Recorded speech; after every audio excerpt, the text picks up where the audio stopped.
He was once just a ball boy, a silent figure on the sidelines, watching the game he loved, dreaming of something more. In a country torn by war, with nothing but a battered football and unshakable belief, Luka Modrić began his journey. Born in 1985 in war-ravaged Croatia, Luka Modrić spent his childhood surrounded by destruction. His grandfather was killed, his family fled their village, and for years they lived in a refugee hotel, unsure of what tomorrow would bring. But Luka, he clung to a football, kicking it around bombed-out parking lots, practicing alone, hour after hour. While others saw a war zone, Luka saw a training ground. That ball was his escape and his purpose.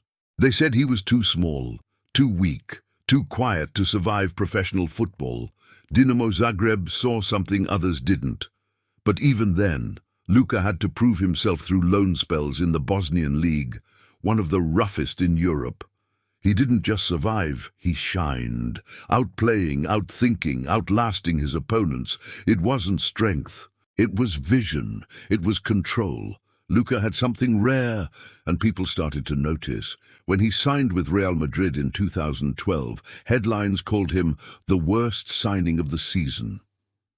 For months, he sat on the bench, doubted by fans and critics alike. But Luka, he didn't shout back. He let his feet do the talking, slowly, surely.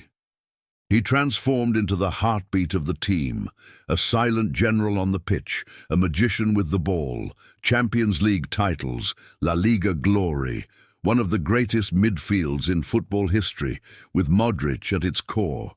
But Luka's greatest moment came not in white, but in red and white checkers, the 2018 World Cup.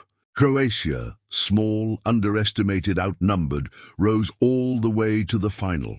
At the heart of it all, Luka Modrić. He ran more than any other player, controlled the tempo of every match, led his country like a warrior poet. And when it was over, he didn't just win the golden ball, he won the hearts of millions. From a war refugee to a ball boy to a legend. Luka Modrić didn't rise because he was the strongest.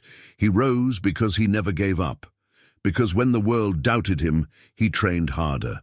When they said, "You can't," he whispered, "Watch me." Luka's story isn't just about football. It's about resilience, about belief, about writing your own legend, no matter where you start. Because sometimes, the smallest kid on the field becomes the biggest name in history.